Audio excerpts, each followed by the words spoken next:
Shri Jose K Mani നയിക്കുന്ന വികസന മുന്നേറ്റ യാത്രയ്ക്ക് പാലായിൽ വമ്പിച്ച സ്വീകരണം.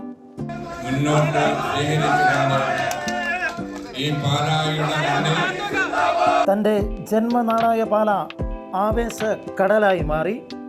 നേതാക്കളും പ്രവർത്തകരും ചേർന്ന് ശ്രീ ജോസ് കെ മാണിയെ വേദിയിലേക്ക് ആനയിച്ചു.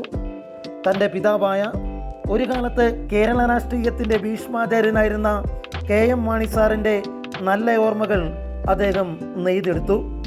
കേരളത്തിൻ്റെ രാഷ്ട്രീയ ഭൂപടത്തിൽ പാലായുടെ പേരിന് സ്വർണ്ണ തിളക്കം പകർന്നത് തൻ്റെ പിതാവാണെന്നും അദ്ദേഹം കൂട്ടിച്ചേർത്തു.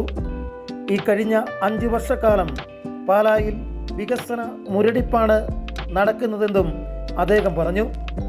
തൻ്റെ പിതാവിൻ്റെ ആകസ്മികമായ വേർപാടിന് ശേഷം കിട്ടാക്കനിയായ ഈ പാലാ മണ്ഡലം തിരിച്ചു പിടിക്കുമെന്ന് തന്നെയാണ് ജോസ് കെ മാണിയുടെയും പ്രവർത്തകരുടെയും പ്രതീക്ഷ.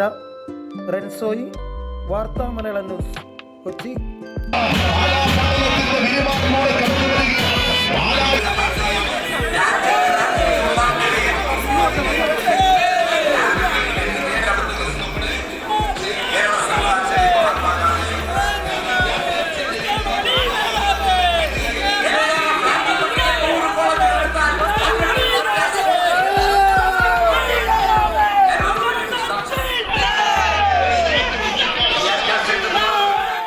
കൂടുതൽ വാർത്തകൾക്കായി വാർത്താ മലയാളം ചാനൽ സബ്സ്ക്രൈബ് ചെയ്ത് തൊട്ടടുത്ത് കാണുന്ന ബെല്ലൈക്കൺ കൂടി ക്ലിക്ക് ചെയ്യുക.